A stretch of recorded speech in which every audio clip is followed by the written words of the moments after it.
Hi, I'm Bill Kristol. Welcome to Conversations. I'm very happy to be joined today by Larry Summers, professor at Harvard, former Harvard president, Treasury Secretary, White House advisor to President Obama, a top economic advisor. I want to begin with a crisis I remember you handling. I'd met you a little bit before that, but I remember suddenly you were all prominent, had a prominence that maybe at the time you were not so eager to have. Suddenly you were thrust into the middle of this major international economic crisis at the end of 1994, the Mexico Peso Crisis. I didn't know anything much about it, honestly, and I was, launching the magazine, the Weekly Standard, and talking with someone who'd served in the Reagan or in Bush administrations in economic policy. And this is after you guys resolved it, and saying they really did a good job. It was something they won't get much credit for because it's very complicated, and people, once it's solved, everyone forgets how dangerous it was before it got solved, And there was a political sales job involved with it, obviously, with the Republican Congress, I think, at that point. So I don't know, were you then already Deputy Secretary, or were you still Undersecretary? I was actually the Undersecretary for International. Okay, so I was the point. Right? I was the point. So I think people how does that work? Tell people about it. I was sort of on point on that one, and I was extra on point, as it turned out, because Secretary Benson left at the end of December, towards the end of December of 1994. The Mexicans found themselves forced to devalue their currency and heading towards a kind of economic apocalypse. The department had no permanent secretary for several weeks after Secretary Benson left, before Secretary Rubin was Comes confirmed. over from the White House, right? So there was a stretch when I had the misfortune to be a bit home alone with the problem. The Republicans had won Congress. The Republicans had won Congress, and they were not, in every respect, rooting for success. And I worked through that Christmas holiday very, very closely with Chairman Greenspan, diagnosing the problem and understanding it. So, the first part of it was understanding what was going on. And, Mexico had been substantially less than transparent with the markets and had been only a little more transparent with us, despite NAFTA. So it was not entirely clear it was clear that bad things were happening, but just what the financial forces involved were was not clear. We came to the judgment, and it was a analytical economic judgment, that Mexico was experiencing something that had very much the character of a bank run on a country. That, as you know, Bill, even the healthiest bank will become unhealthy if everybody tries to take their money out all at once. And because Mexico had said it would never, never, never devalue, and then been forced to devalue, and because Mexico had done a number of other things that were living on the edge, it found itself with this profound confidence crisis. And Mexico was, at that time, you have to think back, the whole idea of an emerging market. Right. The vocabulary was just shifting from developing country to emerging market. Right. And the poster child for a successful emerging market was Mexico. And so if Mexico collapsed, that wasn't just going to be about Mexico. People were going to think that if the best emerging market was really a submerging market, then they couldn't really trust any of the rest of the emerging markets. And this wasn't long after, it seems like a long time ago now, but this was only 10 years after the whole wave of Latin American defaults in the 1980s. And so it seemed a perilous moment. And so it was a perilous moment, and there was this bank run phenomenon going on with respect to Mexico. And the question was what to do. And the world has a sort of known answer to bank runs, which is the provision of liquidity on a large scale. If there's a bank run at Summers Bank, and really Summers Bank is okay and it's just a confidence crisis, then if the Federal Reserve takes the assets of Summers Bank and loans against that collateral, then everybody can relax and they can stop running. And so my colleagues and I made the diagnosis that this was a bank run type phenomenon. We made the diagnosis that it was really importantly a problem of confidence, that it wasn't that Mexico couldn't over time service all of its debts, but it couldn't service all its debts in 3 weeks as they were coming due. And so the recommendation was that what Mexico needed was a very large amount of liquidity.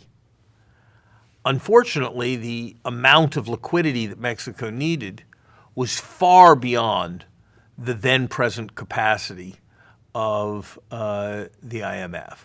And so really the only alternative was that liquidity come in some way from the United States.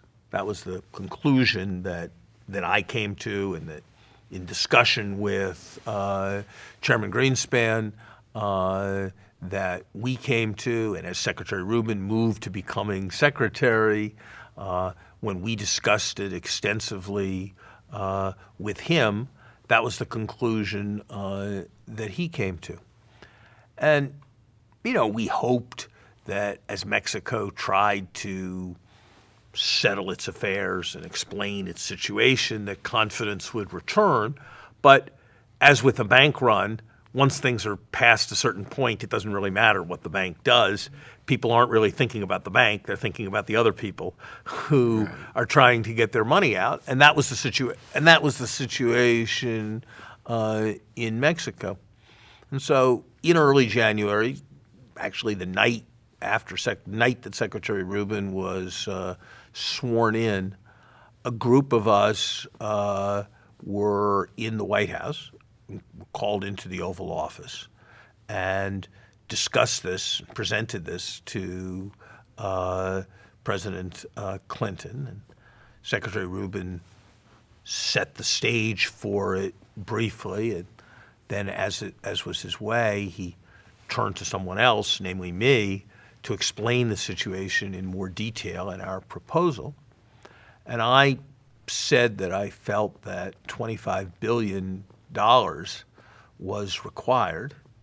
And one of the president's political advisors said, "Larry, you mean 25 million?" And I said, "No, I mean 25 billion. This is right after his midterm and defeat. There was a certain pall over the room. And one of his other political advisors said, "Mr. President, if you send that money back, and if you send that money to Mexico and it doesn't come back before 1996, you won't be coming back after 1996. And the president, he, like any president, like any of us, he's a person with strengths and weaknesses. But on that occasion, I thought his response was quite remarkable. He let the conversation go on for a little while. And then he said, Alan, Greenspan, Bob, Larry, I really just have two questions. Do you think there's a substantial risk that if we don't do this, there will be really grave consequences if Mexico fails, that will have serious consequences for the United States and for other countries? And we said, no certainties, but yes. Then he said, there is nothing like a guarantee, I realize that, and there are no certainties. But do you think there is a reasonable chance that if we act, we can prevent that? We said yes. We don't know just what that chance is, but yes, we do think there's a substantial chance that if we act quickly, we could avert the bank run. And then he said, well, then there's no choice.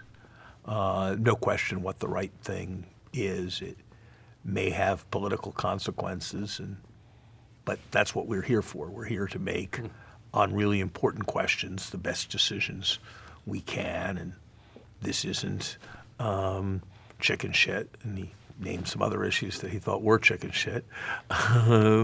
This is really important, and there's no question what we need to do.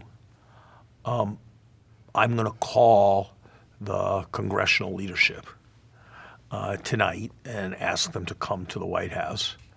And I'm going to ask them to join me in supporting legislation that would give Congress authorization for us to guarantee loans on a large scale to Mexico.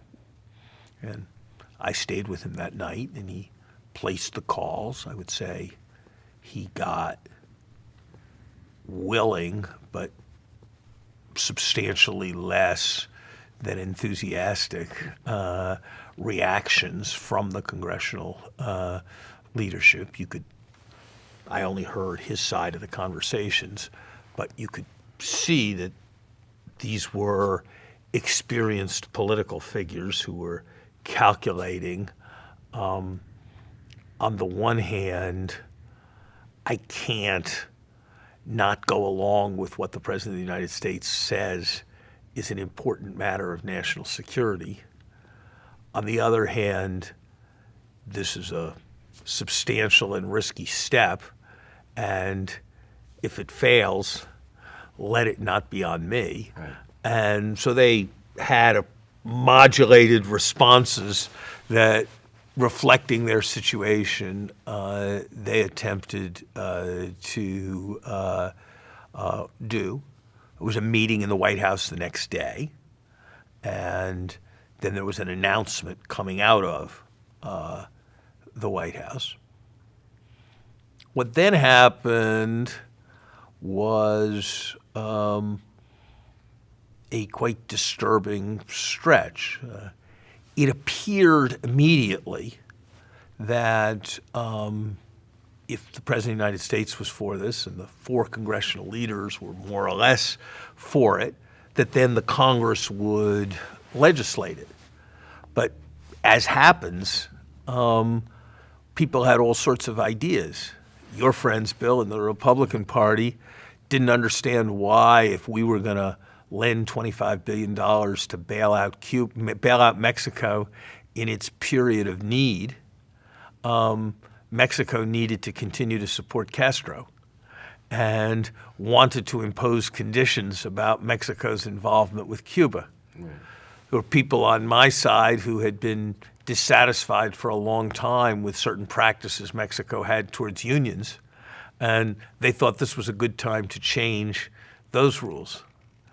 The Mexicans were desperate for this support, but they also had their pride as a country and the idea that they were a democracy, and they didn't see how this support could become the occasion for the United States to redesign fundamental policies of their country.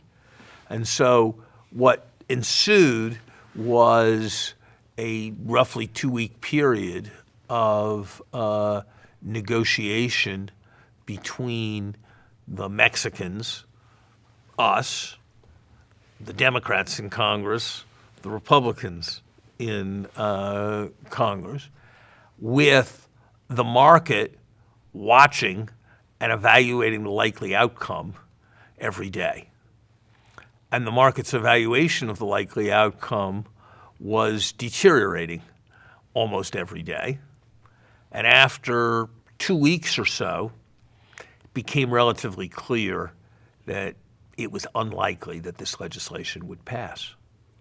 And so the question was, and the markets were again at a point of panic with respect to Mexico. And frankly, I wouldn't have known before it started to collapse what the name of the currency of Thailand was.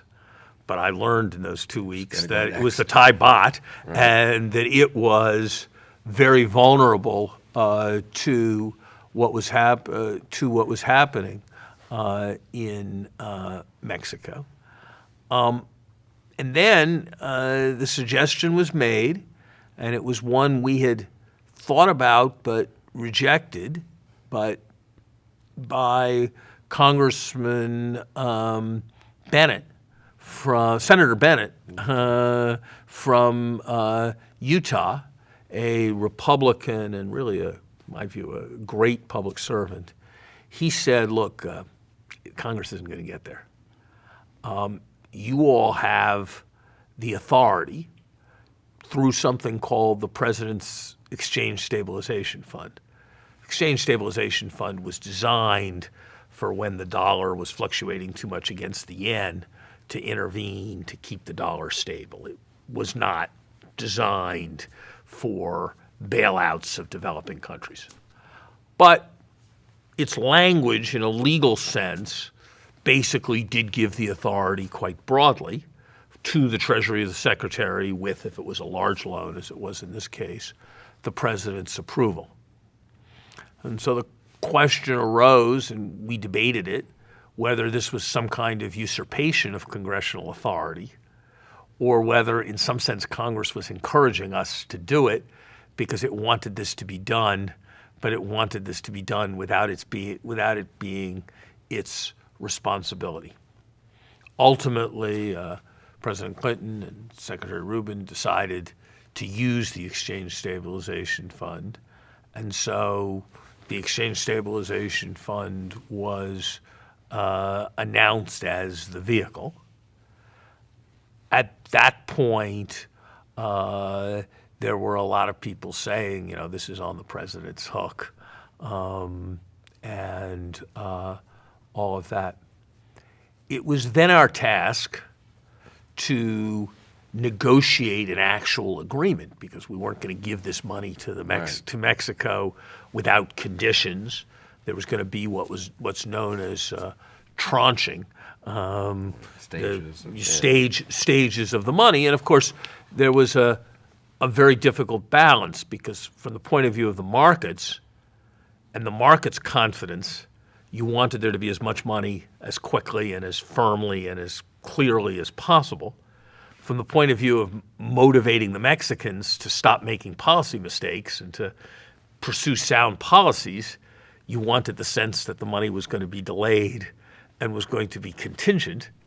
And you couldn't give one message to the Mexicans and a different message to the markets since they were both paying attention to everything we said. And so we wrestled with that balance, and over several weeks, I was on the phone with Mexican finance minister 4 or 5 times a day. At one point, when the negotiation looked very difficult, a couple of colleagues and I took an Air Force plane to Mexico City, arriving at 6 in the morning. I vaguely remember this. It was kind of in secret, went to spend several hours with President Zedillo because it was important to us to see whether Mexico as a whole was completely behind this program and to evaluate the situation. But if there had been a sense that senior officials of the United States were coming to Mexico to negotiate this, that would have been very problematic politically in Mexico. So it was more cloak and dagger, hush hush, than anything I had previously been part of. We completed an agreement, Bill, and there was a rather odd ceremony because this wasn't exactly a happy event, but it was a historically significant event. And Secretary Rubin and the Mexican finance minister were on a podium together in the Treasury Department, and we announced the completion of this loan agreement. We're now in mid-late February, and the markets, the peso, fell 6%. the day we announced this agreement, and was at a very low, very, very low level. And it didn't look like what we had done was going to be sufficient to restore confidence. That night, I went, after everybody had gone home, 7 o'clock or so, 7:30, 8 o'clock, I went into Secretary Rubin's office and I said, Bob, it doesn't look like this is working. And somebody should have to take responsibility, and this had been my idea, and I don't think it was an unreasonable or stupid idea, but it is an idea that appears to have failed, and so perhaps I should resign.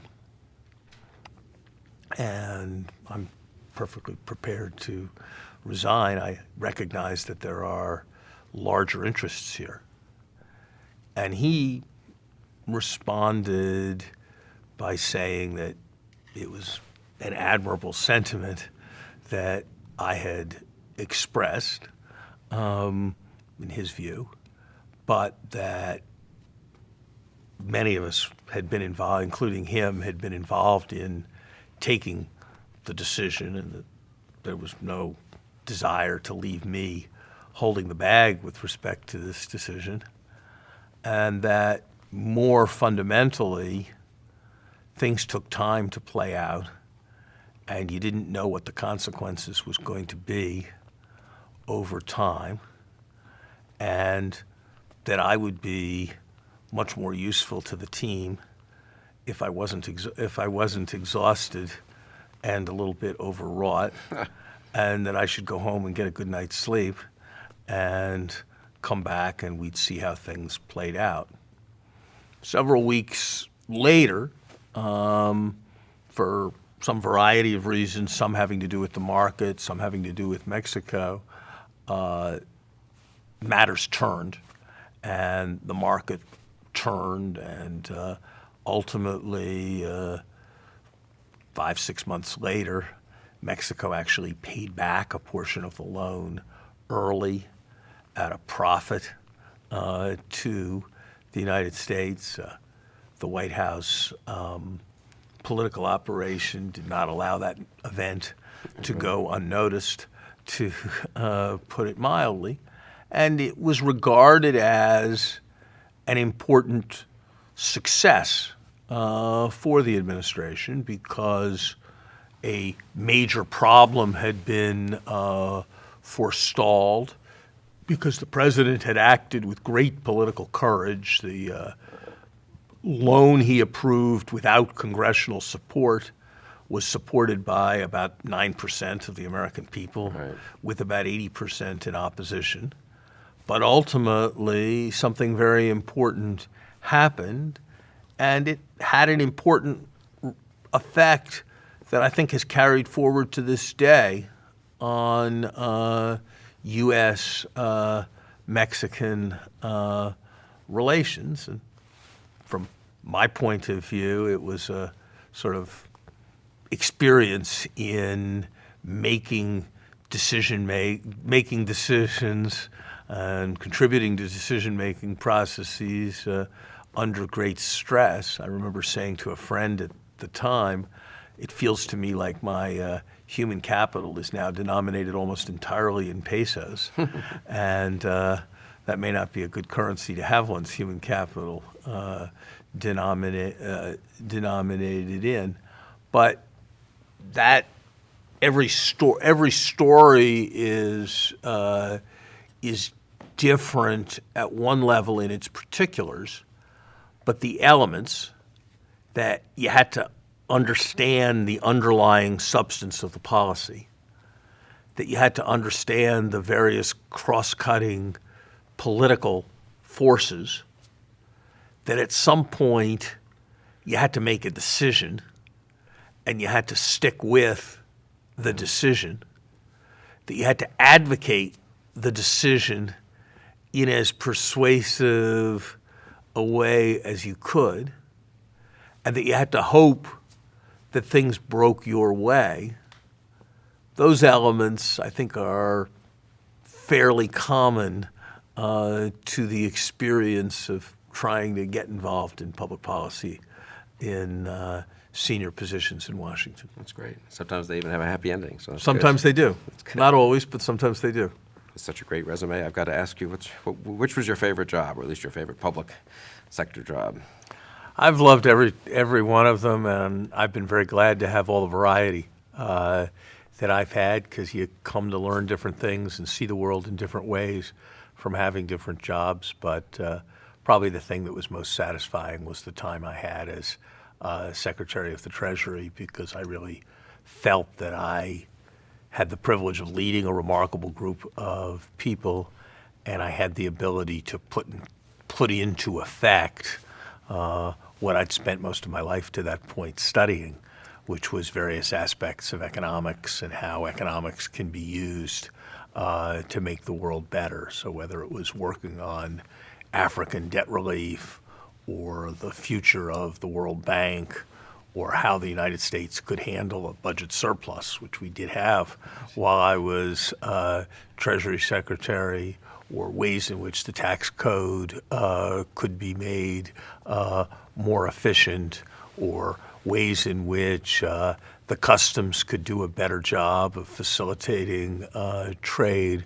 There were so many important questions where you could use, or at least I felt you could use, the things I knew and the kind of capacities I developed studying economics to make the world better, that I found that probably the most satisfying of the various times that I was in government. Let's go backwards, since I myself worked in Washington for quite a while. I was in government, and I'm not sure I know what everything the Treasury Secretary does, and I think people would be fascinated to know just what does it mean to, how are you Treasury Secretary? What do you do? What does it mean? But let's go backwards for a minute, since you mentioned having been an economist. So you were an academic, a distinguished academic economist. You'd worked in Washington some as a young economist, right, as I recall, in the White House, I think. I studied, I went to MIT thinking I was going to be a mathematician or a physicist, because I'd been pretty good at math and physics in my high school.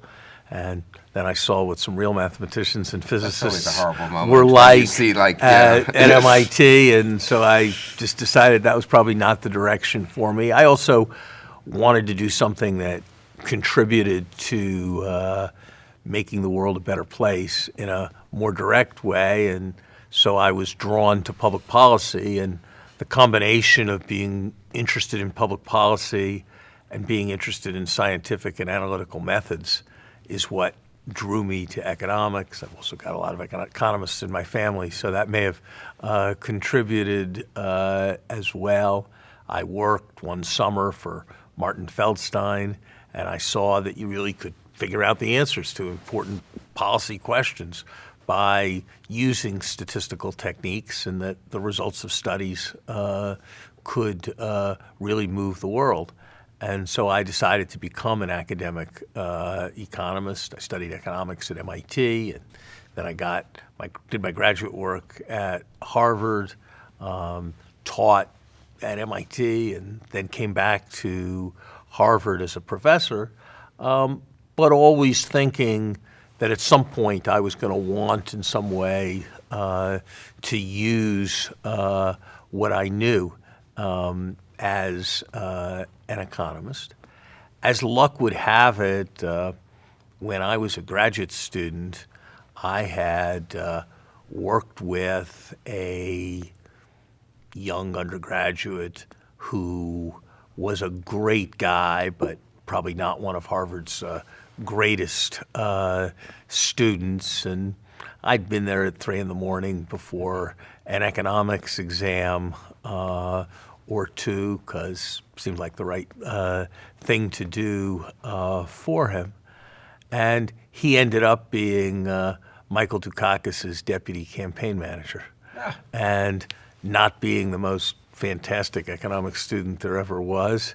He didn't know that many economists, but he knew who'd gotten him through his final exams. You're a junior faculty member at this point. And so I was by this point I'd become I was pretty young, but I had become, I was in my early 30s, but I had been lucky enough to become a professor, and he drew me into the campaign as an advisor, and the whole thing was a new world for me. Had you done any real political campaign I'd stuff done before? nothing. Oh, that's I interesting. worked a little bit with Marty Feldstein when he had been in Washington, but doing technical economics. And I thought, for example, that, well, what was a campaign? A campaign was something where you figured out your policy positions and you announced your policy positions. So I remember being shocked to discover that the campaign had 10 or 11 departments, and only one of the departments was policy, Right. and policy was not one of the more important departments in the campaign, and that came as a complete shock to me.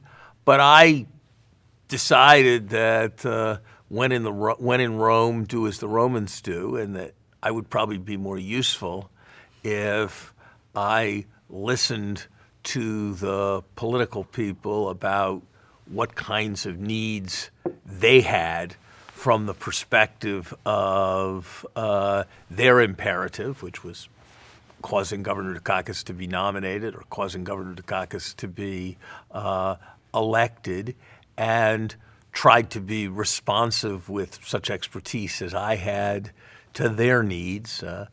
That was a different approach than some of my fellow economists who were perhaps a bit more oriented to telling the political people what they should think. And, I don't think I quite imagined. I remember one day that President Bush Vice President Bush, who was the candidate, you were probably working for him in some way. Bill Bennett. In some way at the time, Bill, he was doing something or other about the American flag and how Governor Dukakis had the wrong attitude towards the American flag. And the political geniuses in Governor Dukakis' campaign wished to point out that most of the flags being sold in the United States were in fact produced outside of the United States. And so they were looking for data on the importation of flags. Well, this was not quite what my image of being an economic advisor to a campaign was, but several students and I endeavored to find data on flag production, and it told you something about what the process was like. The campaign did not succeed, but I learned a great deal, and I met many people who I subsequently worked very closely with. Lloyd Benson, who was the vice presidential candidate, who I worked with in the Treasury Department. Bob Rubin, who was involved in that campaign, George Stephanopoulos, who was involved in that campaign, and many other people. When the campaign ended, Do you encourage young people? I myself got accidentally, sort of like you, got involved in a couple of campaigns, and I really learned a lot. I always encourage young people, especially more academic. I tell people learn a ton doing it. I tell people they will see something that is not like what they imagined it will be, that they will find it both very, very exciting and very, very frustrating. And they will get a sense of whether this sphere, in all of its importance, all of its democratic grandeur, and all of its chaos and messiness, is attractive and appealing to them. But I tell people to go to work on campaigns, but I tell them the story about doing research on flag imports when I was a professor at Harvard, to make the point that they need to not go with too ennobled a sense of self, because the entry-level jobs in campaigns are not defined by being either hyper-intellectual or extraordinarily glamorous. I felt I was much better in government after I'd run a campaign than I was in government first, and I didn't really know electoral politics much, and then I did a little campaign, which lost, and then I came back in as the Vice President, Chief of Staff in the first Bush White House. And I really felt I had a much better understanding of the people I was working with and really the actual imperatives of governing. It's not just something you have to, campaign's not just something you have to, a hurdle you have to get over and then you get to govern. I mean, you have to keep consent and support while you govern, Political right? leadership in a democracy is about leading people in a way that they approve of, and the idea that you should be doing the things that people want, and you should be explaining what you do to people in a way that leads them to approve of it. That's like a central part of the system, and campaigns are that in a particularly crystallized form. So I found that I learned a great deal in that process. I don't remember. Were you involved in the Clinton '92 campaign, or were you at the World Bank? I returned to where I never left Harvard, but I was at Harvard through the campaign, and I stayed at Harvard a couple of years later. I was lucky enough that Barbara Conable, who had been a distinguished moderate Republican congressman, the kind of congressman we don't really have anymore. Right. In many ways, Republican, very supportive of business, but very much establishment oriented and very oriented to making deals rather than making points, had been named by President Bush as the president of the World Bank, and the position of chief economist of the World Bank became open. And he offered that position to me. It was, some ways I was, I suppose, an unlikely choice. There were Republicans who didn't quite understand why a Democrat's presidential economic campaign economic advisor was being given a position in an international institution. And the World Bank's primary concern is, of course, to help developing countries develop. And my primary work had been on American economic policy issues, but Barbara Conable decided that I was the right person, and I thought that it was an extraordinary opportunity to make a contribution to the developing countries' economics, to learn a whole set of things that I certainly didn't know, and to have a kind of experience that I had never had before and that I wasn't sure that I would ever have had in my career, which was being a leader and a manager. As the chief economist of the World Bank, I was the vice president. I was also a vice president of the World Bank, and in the training and research areas of the World Bank, there were 300 or 400 people who worked there, and I was, at one level, a temporary visitor from academia, but at another level, I was their boss. And so I had the experience of management and leadership, which wasn't a type of experience that I thought in many ways I ever would have in my career. I imagined that I would study economics and that perhaps at some point I would be called on to provide economic advice, but I didn't really envision having leadership experience. And having that kind of experience in many ways changed my life and changed the set of options that were open to me, and changed my views and values about what I wanted to do. So I I served at the World Bank. I found myself from time to time, as has been the case ever since, getting involved in some controversies. But we did a couple of things that I think were very important.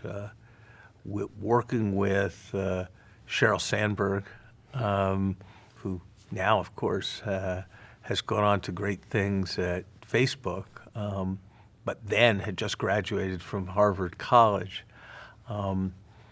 I published a study making the case that universalizing education, primary and secondary education for girls, was the highest return investment available in the developing world.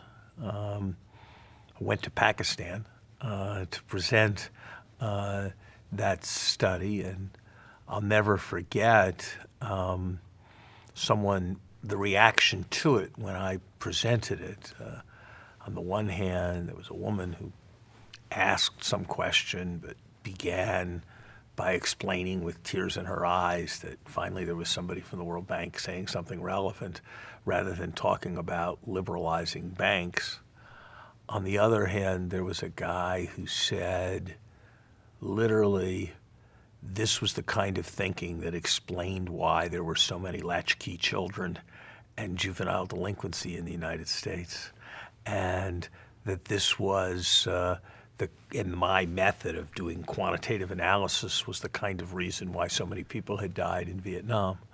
And so it was a sort of learning experience that social science can arouse passions. We also, while I was there, because I went back to what in some sense had drawn me to economics in the first place, which was this idea of quantitative analysis as a way of making the world better. We did a report that advocated various kinds of cost-benefit analysis and rigorous analysis in the area of global health, and made the case that if you really followed analytic precepts, there was tremendous low-hanging fruit in terms of the ability to influence public policy down the road. And the bank prints 120,000 copies of those reports, and so they're fairly widely read. But I think in the case of that report, there was one reader who was probably more important than the other 120,000. That was Bill Gates, right, who credits that report with having drawn him towards the interest he's had in global health. Well, that's great. That's great. But to just take up the thread of your question. So there you are. You're in Washington. Bill, so I'm in Washington. There's a presidential campaign going. Right. It's very exciting. As a international civil servant, I'm not taking any active role in a U.S. political campaign.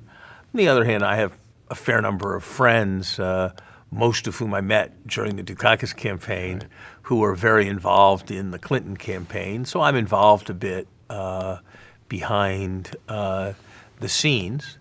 And when President Clinton won, then incoming Treasury Secretary Benson asked me to serve as his Undersecretary for International Affairs, which is the point person in the Treasury Department for all international economic questions. And at that time, Japan was in what was seen as the rising Japanese state, and its threat to the United States was a major international economic issue. The question of in what way the United States was or was not going to mobilize substantial support for President Yeltsin was a large issue. The whole question of emerging markets was just getting started. NAFTA was a big NAFTA issue, became a very big issue. The trade, the Uruguay round was a big issue.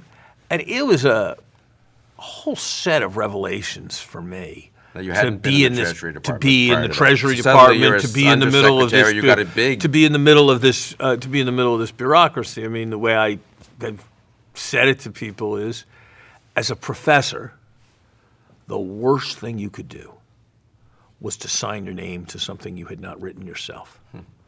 On the other hand, as the undersecretary, it was a measure of effectiveness Right. to do so as frequently as possible. And Right. you weren't doing your job right if you were not doing it on an entirely routine basis. I remember being terrified because I was going to go off and negotiate with other countries about the reduction in Poland's debt. And I was going to represent the United States of America, and how much was the United States going to reduce its debt, and how much were they going to reduce their debt, and what was the position that I was supposed to take in the negotiation. And I remember realizing at some stage that within some broad parameters that obviously had been set by the secretary and had been set by the president, I wasn't really supposed to ask anybody. I was supposed to decide. Oh. I was supposed to decide, was this a sufficient deal? Was this not sufficient deal? My job was to negotiate a deal and then come back and tell the secretary what it was, and not come back and ask him about it, come back and tell him what it was. And I remember, for somebody who'd spent his life writing articles and directing research and doing analysis, having that experience of being supposed to be the decision maker and having that responsibility was at first terrifying, then daunting, and over time it actually came to be quite satisfying to feel that I was being entrusted with that kind of responsibility. Any special tips you would have for people? I mean, I was in a much lower level, similar position of having been a professor and suddenly being in government and having to do things and take responsibility for things. Any advice anyone gave you that was particularly useful? Any book you read that you would tell some 35-year-old Harvard or anywhere else professor who's now going into the next administration to think about?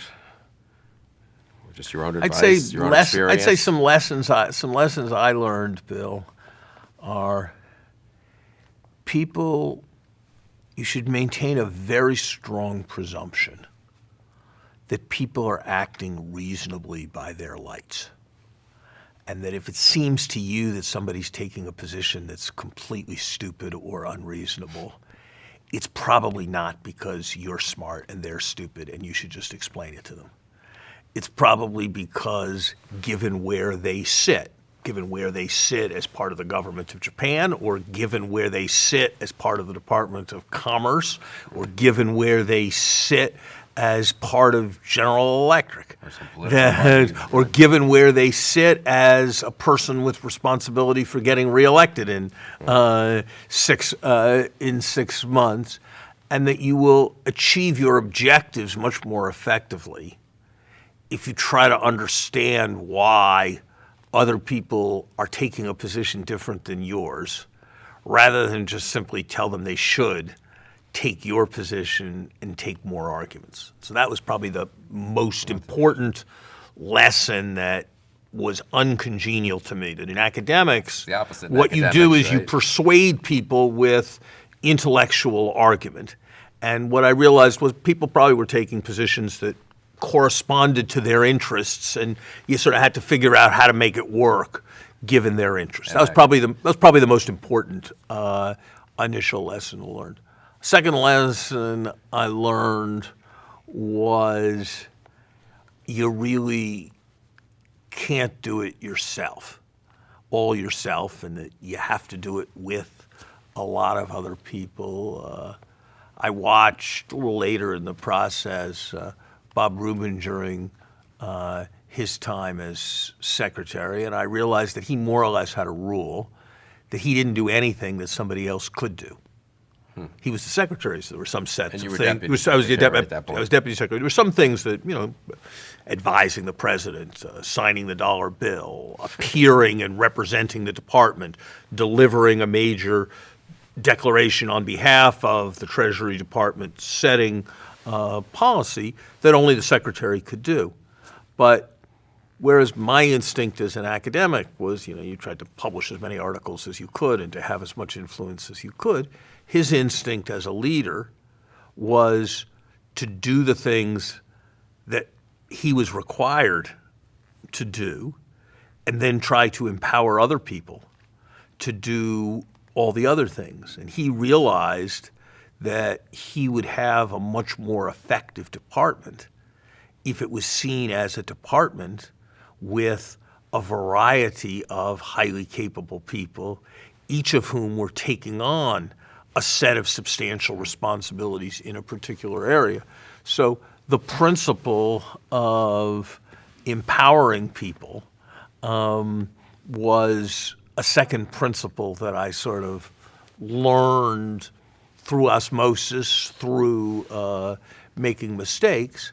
And of course, a corollary of the principle of empowering people is surrounding yourself with as many good people as you possibly can, and surrounding yourself with people who have different strengths than you do. And I was very lucky. In those days, the young Tim Geithner was my special assistant when I first entered the department. Of course, he ultimately rose to be the secretary. A little later, the young Sheryl Sandberg was my chief of staff.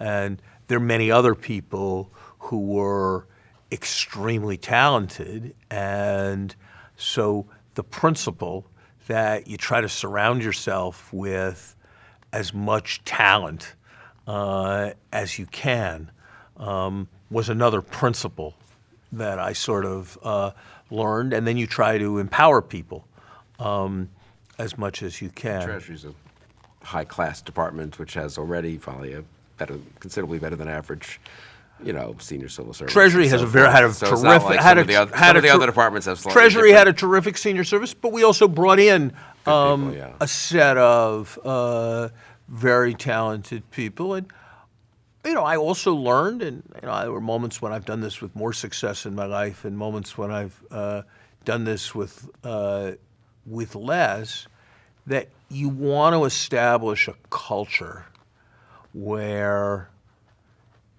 people are comfortable telling you that you're all wrong.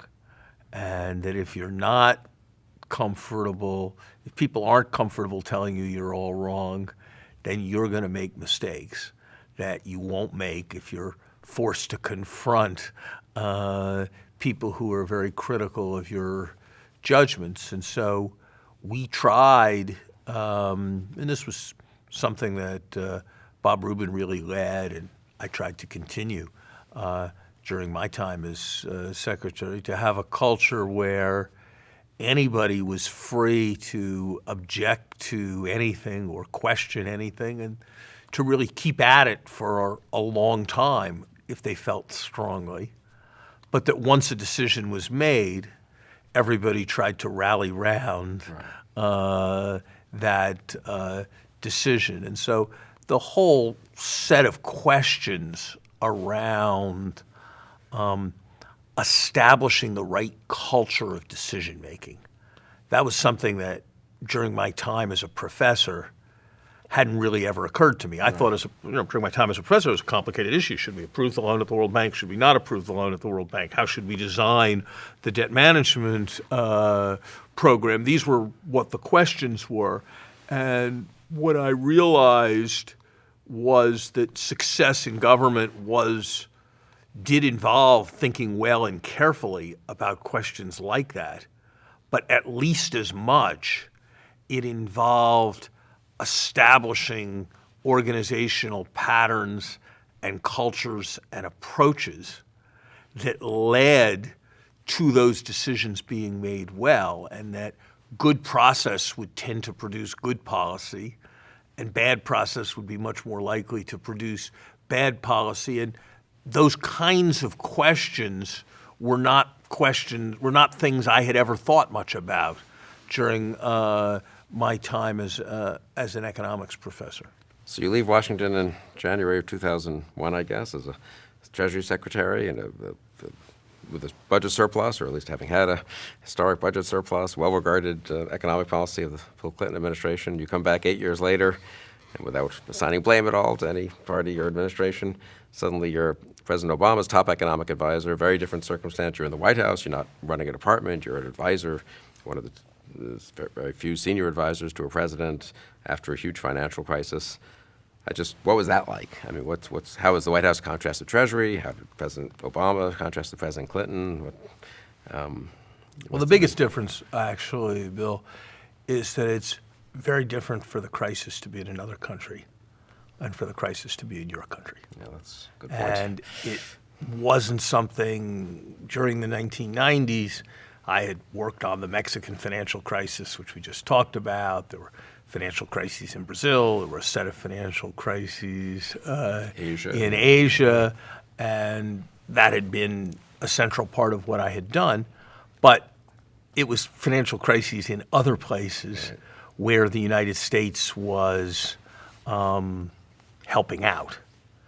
It's very different to contemplate the possibility of a depression-like event in your own country. And that's what President Obama was contemplating and facing after he was elected. If you look at almost any economic indicator, and you look at a graph from the fall of 1929 through the winter of 1930, and then you look at a graph from the fall of 2008 through the winter of 2009, the latter period was worse. Unemployment, industrial production. So the sense that the financial system had almost collapsed in September and that could happen again was palpable and real. So you had a very different kind of rhythm of policymaking. The first question that I found myself involved in, even before I had been formally named to my position, because of the gravity of the situation, was what was going to be the role of the new incoming administration during the transition. On the one hand, a great deal of financial policy is confidence, it's guarantees, it's assurances, and a lame duck administration was not going to be in a very strong position to do very much of that.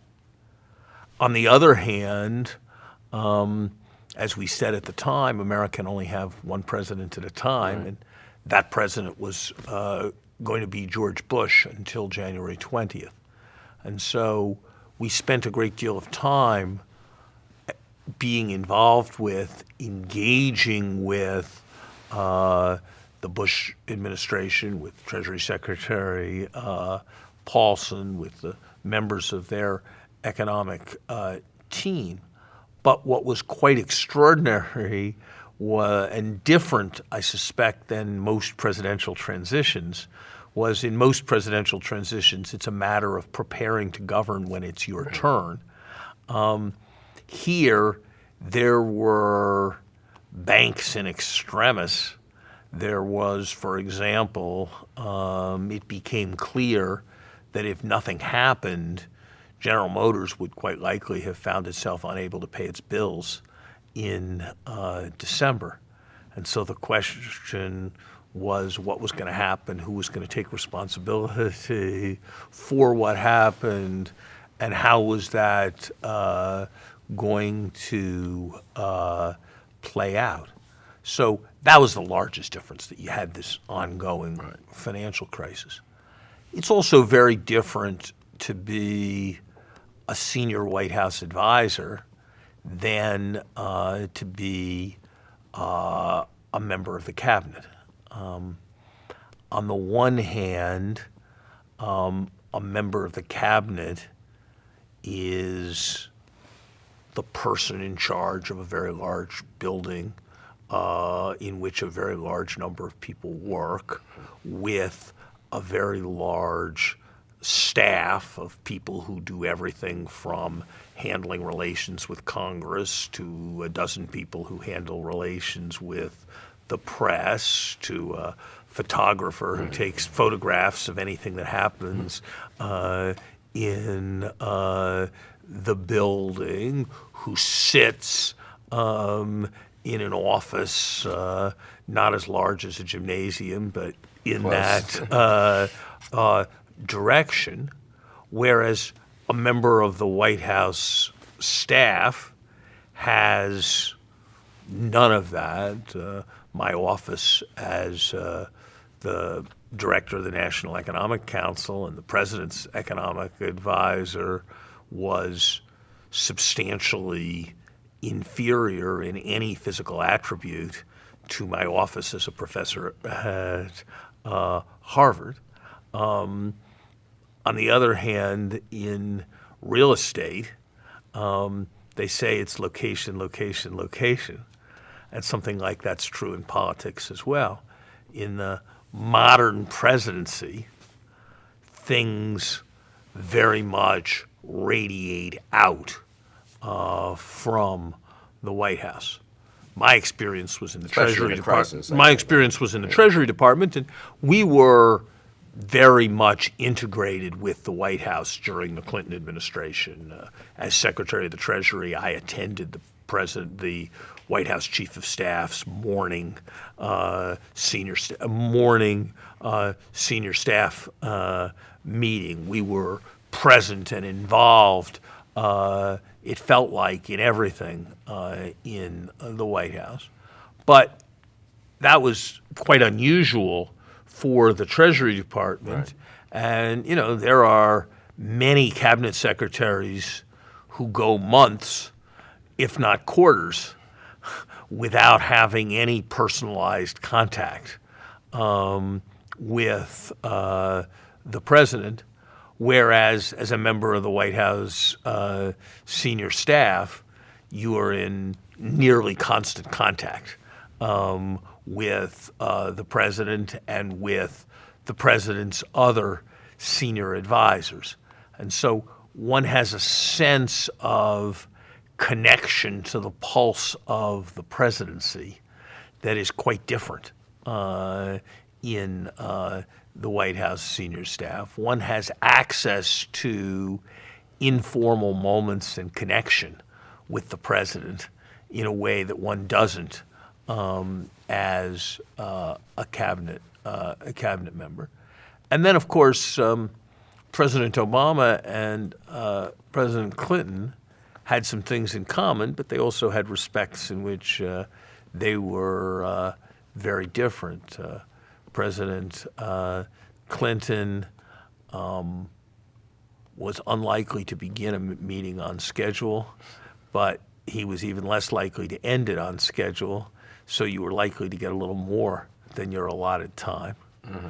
President Obama, meetings could begin early, and so you needed to be in your office and ready to come downstairs in case you wanted to begin a meeting early. But you had better be pretty sure that you were able to say what you had to say quickly, because when your time was over,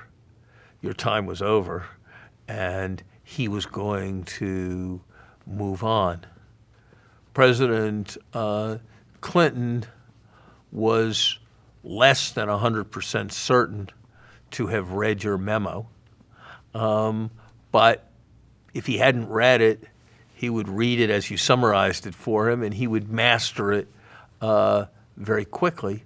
President Obama was virtually certain to have read your memo and to have read it extremely thoughtfully. President Obama brought a focused discipline.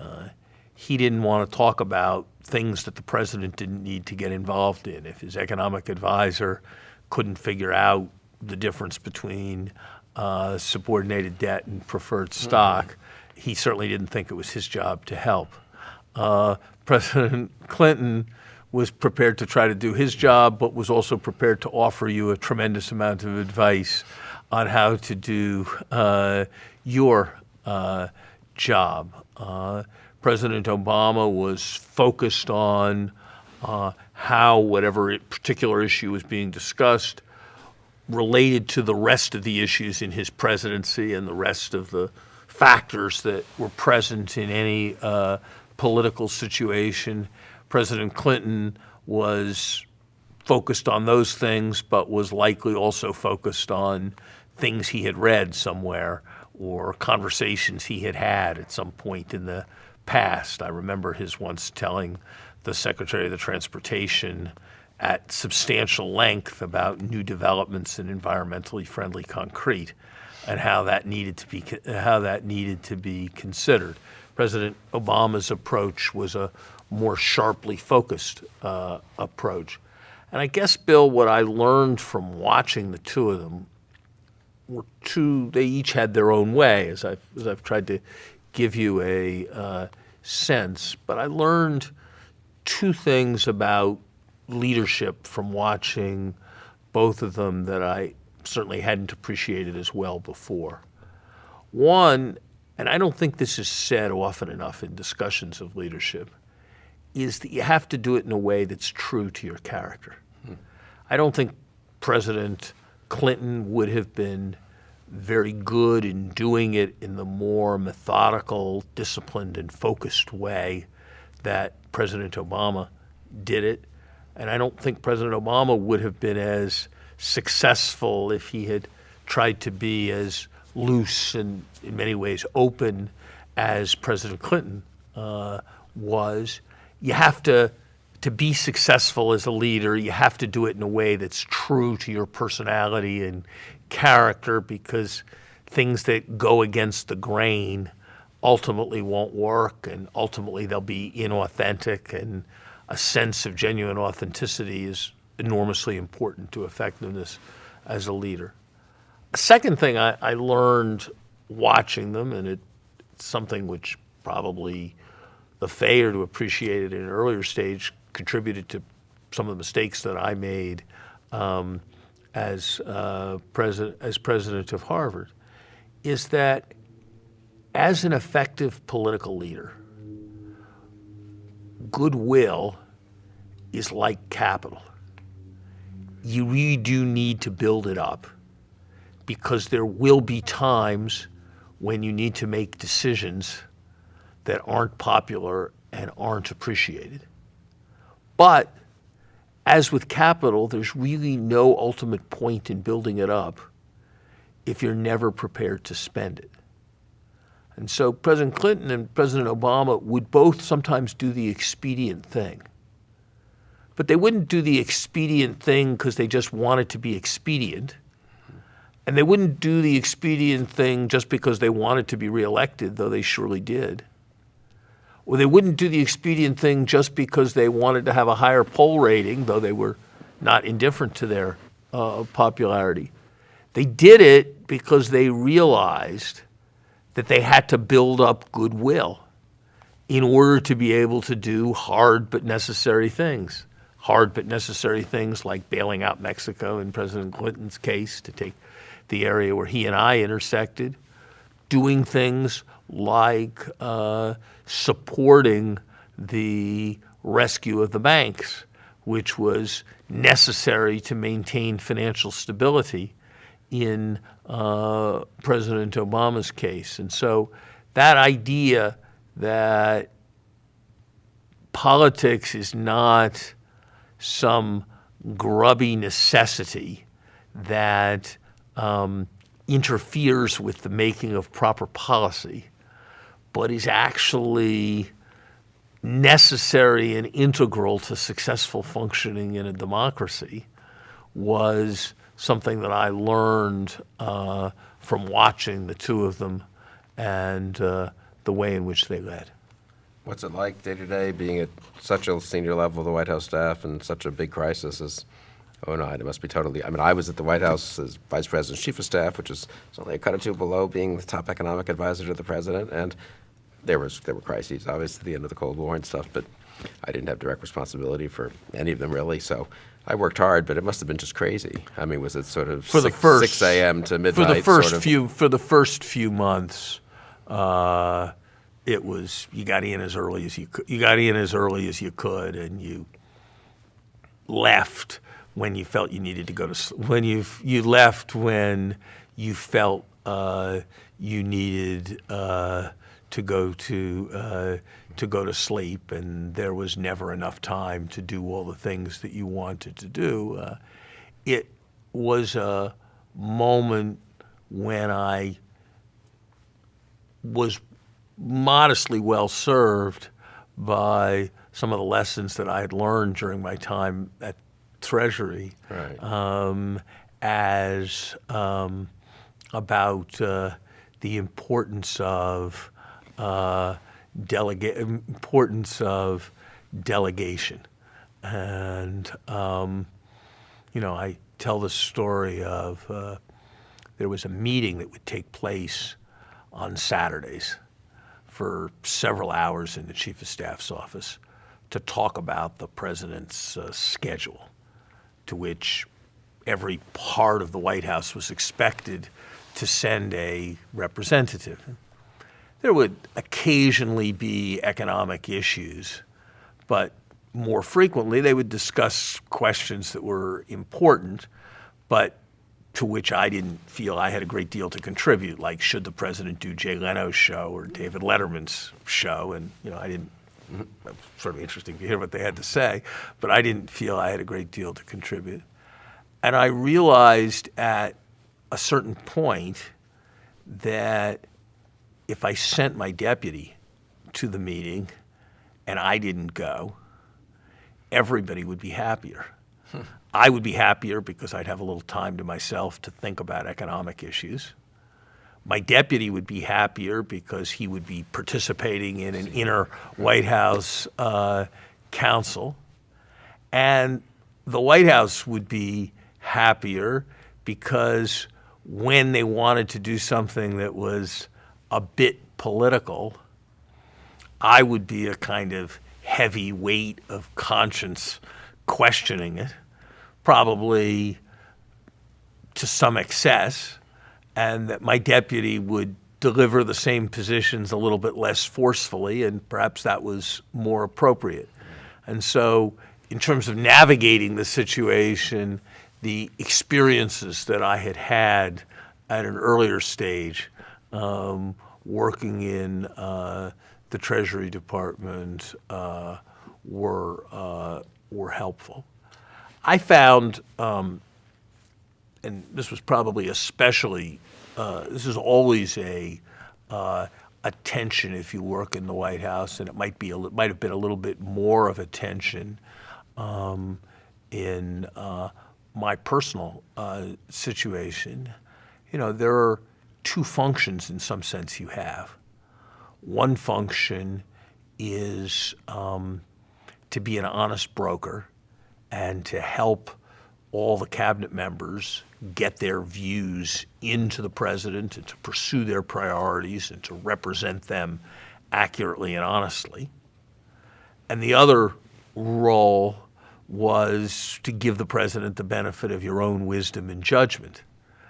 And that was something that needed always to be balanced. And because I had been Secretary of the Treasury before, and because my experience was as an economist, I probably had stronger opinions. And so I would find myself in some tension from time to time with cabinet agencies where they would want to get their views to the president as quickly as possible. I'd say, I am happy to move your views to the president right away. Absolutely, I will never block your access to the president. I happen to think your views are wrong, and I will share that I think your views are wrong, or we can keep talking about it and see if we can find a common view. And that seemed, on the one hand, sort of reasonable for me to do. On the other hand, from their point of view, they kind of wanted their views transmitted, not evaluated. And that was not an entirely unreasonable view for them to have. And I think for the most part, we worked it all through quite successfully. But the job in the White House is less to run your own thing, and it is not entirely in a job like the one I had, which wasn't just economic advisor, but was director of the National Economic Council, was to support processes that led to good decision making. You think on the whole, I mean, it was such a tumultuous 2 years and all the political opposition, not so much in, well, there was opposition on the stuff you worked on too, but particularly on healthcare and some of the more partisan kinds of things.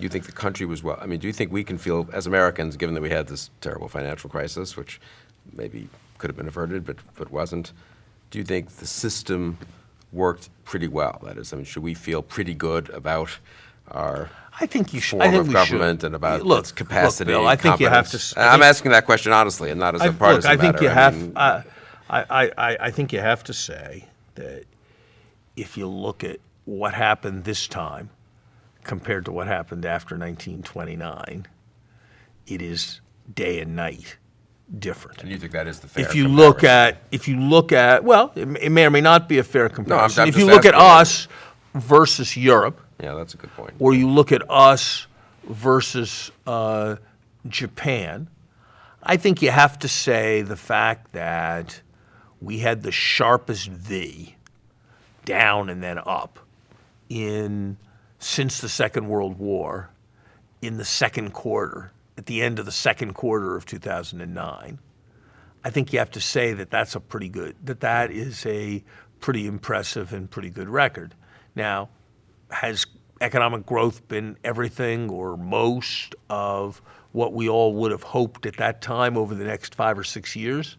I think that's a very real question, and there are a lot of issues you can bigger questions raise. there, yeah. But if you take the question of the response to the crisis, I would say by the standards of historical responses in the United States or responses in other countries, it is hard to find one that was as rapid and effective as the one that President Obama and Secretary Geithner and Chairman And I Bernanke suppose were you'd able say to the mount. last few months of Bush too, really, right? I mean, from And mid-September, absolutely. I I mean, think you would say differ with what I think you would say they did. stepped up. There are they battlefield medicine is never perfect, and I could, Right. in a different setting, I could talk at length about Right. tactical decisions that could have been made differently. But net- I net, think the whole- net, you have to say that the system held.